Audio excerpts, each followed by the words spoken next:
40 anyos na lalaki na nahulihan ng shabu ang ikinulong ng pulisya ng Cabanatuan. May hataw na balita si Grace Doctolero. Mula sa Cotabato City, mag-uulat live si John Orbe. Patay naman sa engkwentro. Ito ang balita ni Virgilio Bunag.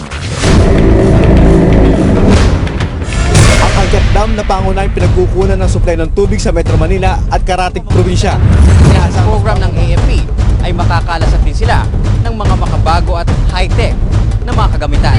Namamasyal ang karamihang Dabawenyo, kaya't sa ganitong panahon, patok na patok ang ganitong negosyo ngayon. Halos wala nang aanihin ng ating mga magsasaka. Ang aking mga kabahayan sa mga pagkatupok na kagaya nito. Julie and Roberto para sa Hataw Balita ng UNTV News Worldwide. Ay lalo pang mararamdaman ng Cebu ang tindi ng epekto ng El Nino. Kapagamat isinama ng BIFAR sa shellfish ban ay kinakain ng mga tao.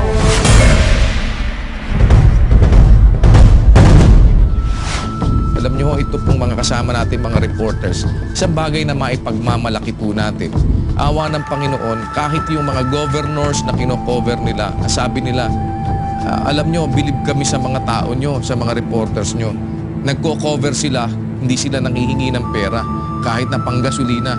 Minsan, inaabutan na sila, tinatanggihan pa nila. Lumalabas ho para maghatid ng katotohanan kung ano yung kanilang nakita, kung ano yung kanilang nasaksihan. Yun ho ang kanilang ibinabalita.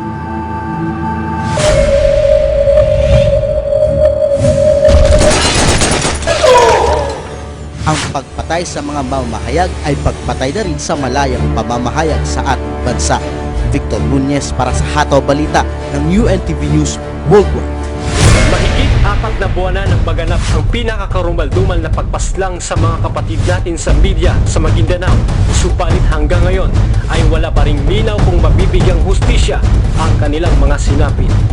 John Orbe para sa Hataw Balita ng UNTV News Worldwide.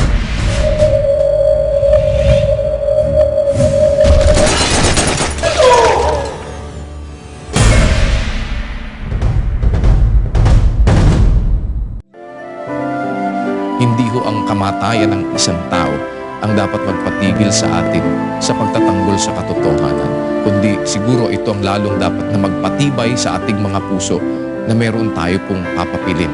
Kung magiging role natin ay mapatay, salamat pa rin sa Panginoon sapagkat hindi lang naman ho ang buhay dito ang mahalaga. Mas mahalaga na nabuhay tayo ng tama, nabuhay tayo doon sa kabutihang gusto ng Diyos na kabuhayan natin at doon sa landas na dapat nating tahakin. Sa huli, hindi na tayo pwedeng patayin. Sa huli, bibigyan na tayo ng nasa itaas ng isang buhay na hindi pwedeng i-corrupt kahit na sino at isang buhay na hindi na pwedeng takutin ng mga mamamatay tao. Salamat po sa Diyos at salamat po sa inyo.